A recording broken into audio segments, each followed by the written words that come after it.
Hey, welcome to the Simple Nutrition Podcast, a show that helps you learn practical and actual nutrition tips from an expert. I am your host, Leonila Campos, a registered dietitian with over 8 years of experience in the nutrition field. Hey, welcome back to another episode of the Simple Nutrition Podcast. I'm your host, Leonila Campos, registered dietitian. And today we are going to talk about nutrition tips to optimize your heart health.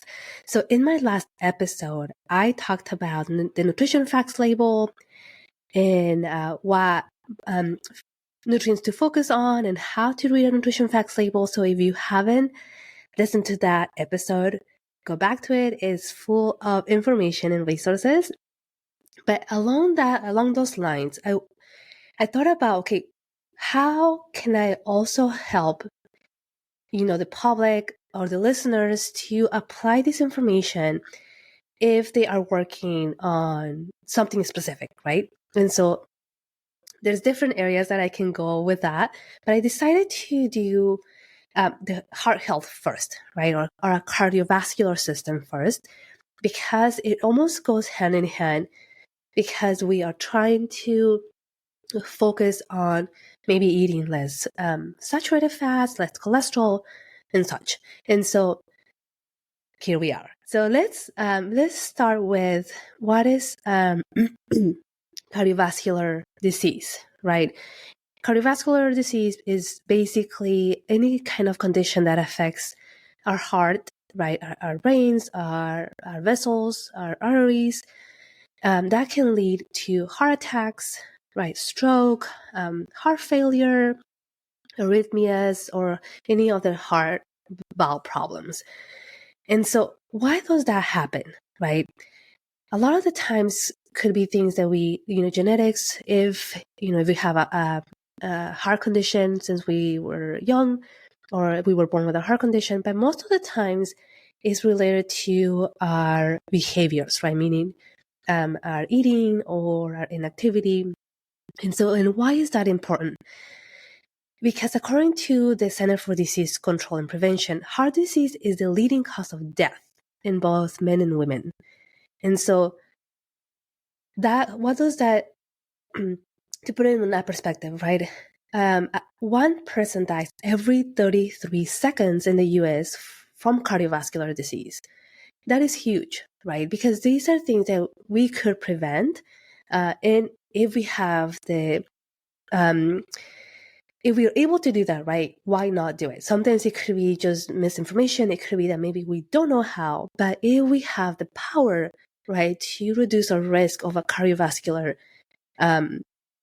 problem, right, either a heart attack or a stroke or anything related to cardiovascular health, why not do it? And so that's why it's important to do anything we can, right, to do that. So I'm here to help you, right, to help you create those specifically nutrition and fitness tips that you can apply and help you with your, improve your heart health, optimize your heart health. So I put all the information and the links that I'm using, the resources in the show notes. So if you want to go back and look at that and use them as reference, they're available for you. So let's start with our heart, right?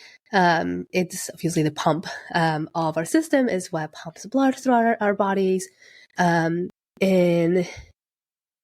what does that affect? Like, how is that affected in terms of cholesterol, right? So we know that the liver produces cholesterol, creates cholesterol. Essentially, we don't need to add any cholesterol. We can live without it, but we get it mostly from animal foods, right? And so a lot of the times we get too much of it.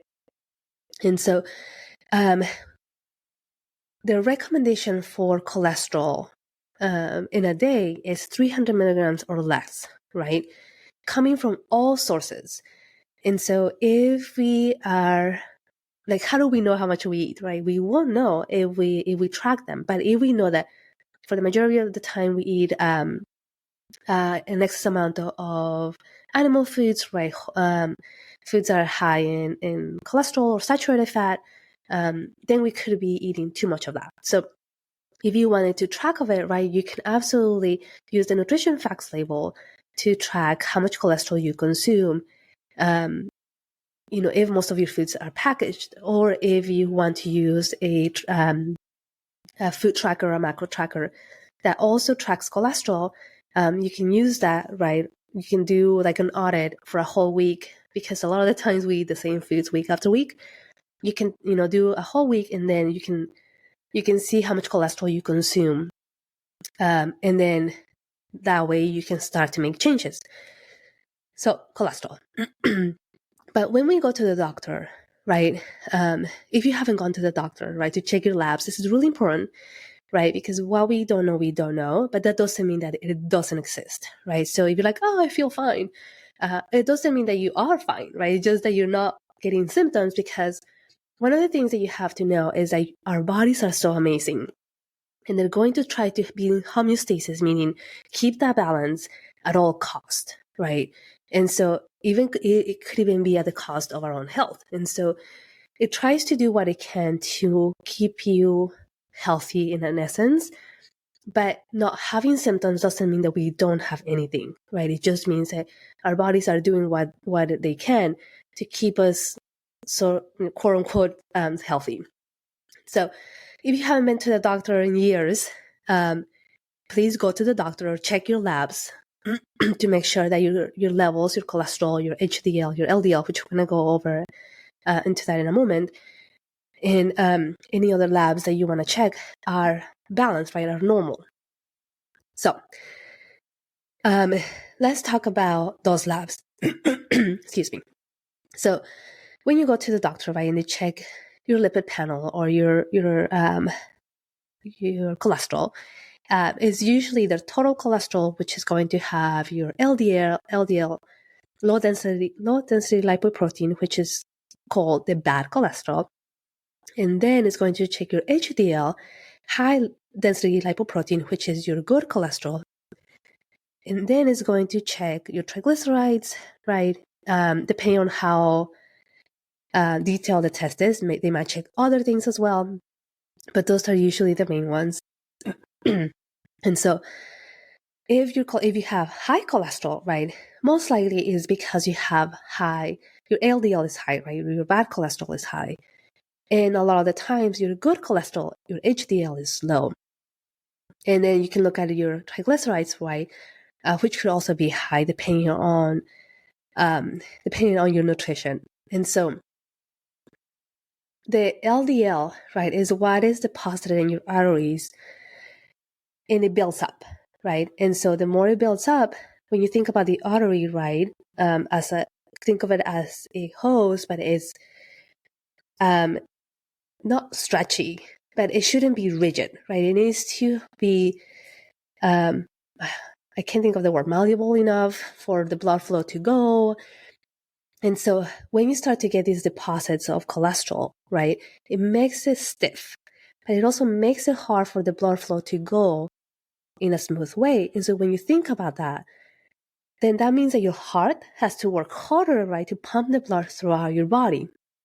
And so then it works harder and it works harder if we don't make any changes, right, until the a piece of that buildup, can be buildup of calcium, buildup of fat, cholesterol, rips off, right, and it travels throughout your cardiovascular system, and then it gets clogged into your heart, and you have a heart attack, or into your brain, that's a stroke, right? But you usually don't have, for the most part, you don't have symptoms, right? That, an indication that, I have high cholesterol, right? Unless if your cholesterol levels are extremely high, that you are having symptoms. And so because it is more of a chronic condition, right, it happens over time, that we don't really pay attention as much, versus like, I'm having a cough, right? And I need to address it right away so I can feel better. There's no that urgency, right, to do it.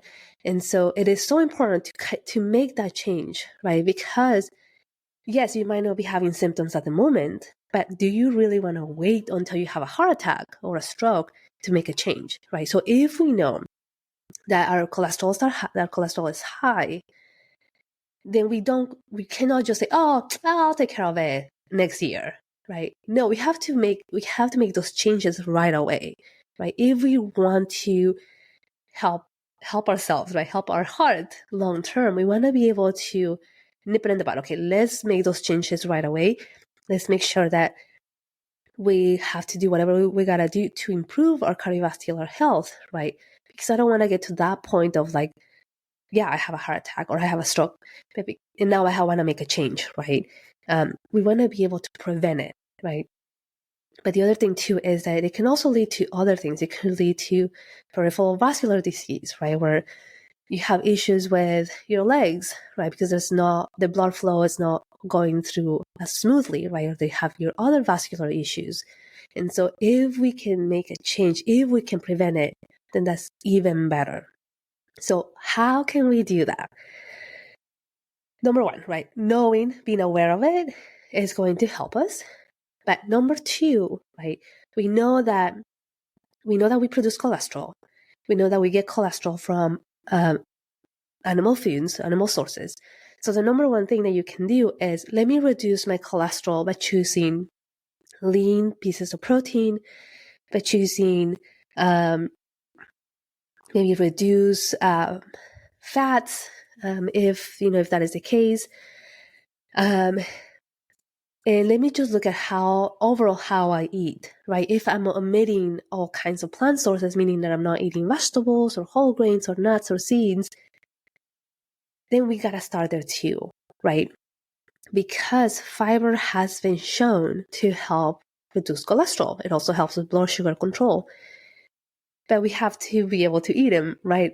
Then I sometimes get questions like, can I just add a supplement, right? But when you think about eating a whole food, you're not only getting fiber from the food, right? We're getting all these other amazing nutrients. So you're getting antioxidants to help you at a cellular level, right? To repair your cells. You're getting phytochemicals, right? To boost your immunity. You get all these other nutrients, right? All these other components of that food, not just fiber, right? When you add just a fiber supplement, then that's all you get. But if that's where we're gonna start, then that's okay, right? Then we can go work towards adding more of those fruits and vegetables, whole grains, nuts, and seeds to get other nutrients too. So I actually created a handout for you that I'll add in the show notes that gives you some guidelines on how to optimize your heart health. So first thing, as I mentioned, right, is lower our cholesterol, is lower our saturated fats, which are coming mostly from animal foods, and let's add some healthy fats, right? So your unsaturated fats, which are going to include your polyunsaturated and your monounsaturated fats, and you are going to find them in olive oil, avocados, nuts and seeds. And we want to remember, if you haven't heard the last episode, please go and listen to it again. It's full of information. But there's something called hydrogenated oils, right? Which are your trans fats. So we want to avoid them, right? We want to, if we cannot avoid them, right, we want to reduce them to a minimum, meaning that we're eating that food product maybe once, twice a month because we really like it or whatever. But trans fats are fats that have been chemically modified to last longer, right? And so you find them, again, you're not going to see them in the nutrition facts label, but you are going to see them in the ingredients list. So look for hydrogenated oils, partially hydrogenated oils, and you want to avoid them, limit them as much as you can. The next thing, which I talked about already, is increasing the fiber, right? Again, adding a variety of fruits and vegetables, because again, it has been shown to help lower cholesterol and overall is beneficial for our heart health. The goal, right, for fiber a day is to aim for 25 grams of fiber for women, 30 grams of fiber for men a day, right? And so how do we know how much we consume? Again, is if it's something that you want to track, right? There's the trackers that you can use to track your fiber. But if you're buying products, right, looking at the total fiber, you can add it like that as well. But the more plant sources that you add, the more fiber you are going to get as well. Another tip that I talk about, that I have on the handout that I'm giving you, is eat plenty of fruits and vegetables. Again, the nutrients that are in the fruits and vegetables are not only fiber, right? But they also have vitamins, they have minerals, they have antioxidants that have been also shown that protect our hearts, right? But it also helps with our cholesterol.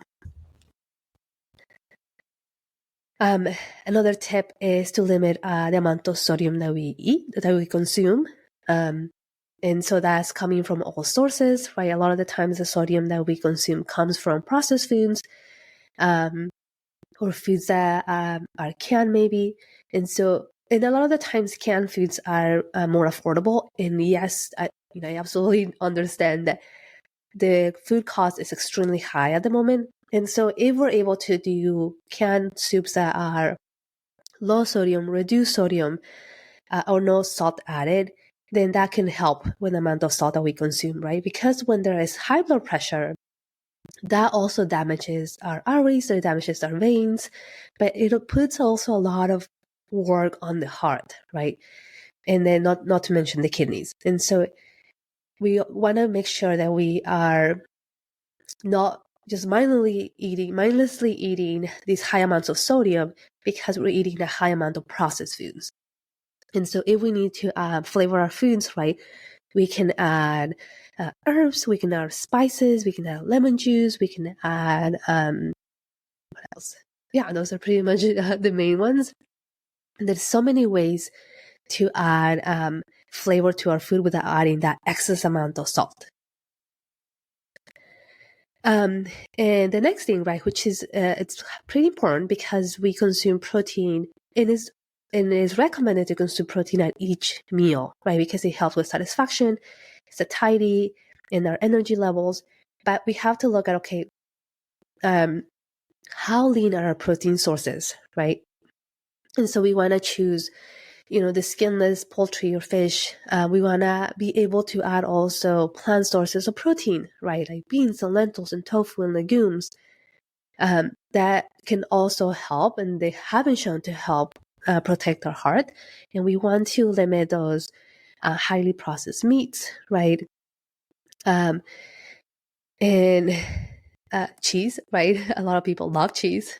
And so we want to make sure that we're limiting the amount of cheese that we consume, because cheese is mostly fat, saturated fat. And so if you're wanting to add some cheese, right, choose maybe your freshest cheese, like mozzarella cheese that is fresh, feta, that is going to, and choose one that is maybe made out of skim milk or low fat milk.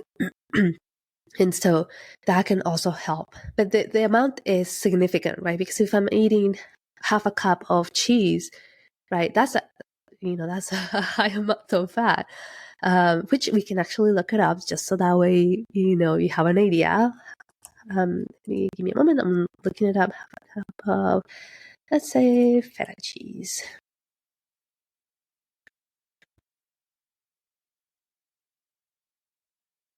So half a cup crumbled has 11.2 grams of saturated fat, which is about 56%, considering that is compared to 2,000 calories, right? So if you were to say, okay, based on my calories, I have 60 grams, right? 60 grams of total fat, right? So that means that, I'm using my calculator here, 11.2. That means that 19%, right, of what I need is coming from saturated fat in just this half a cup of cheese, plus everything else that I need to eat, right? So it is important to remember that. And so again, the nutrition facts label is going to give you that information. I'm not telling you stop eating cheese, right? Again, I'm not the food police, but giving you these tips, right? If cheese is something that you really enjoy, choose the healthier options, right? Choose skim or non-fat or whatever, reduced fat. types of cheese, and then be mindful of the amount as well, because again, is the total amount of the whole day that can accumulate. And so anyway, back to our tips here.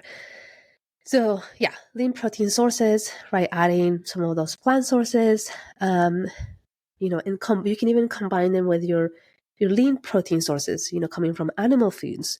So maybe you're making, you're making spaghetti, right? Spaghetti and meat sauce.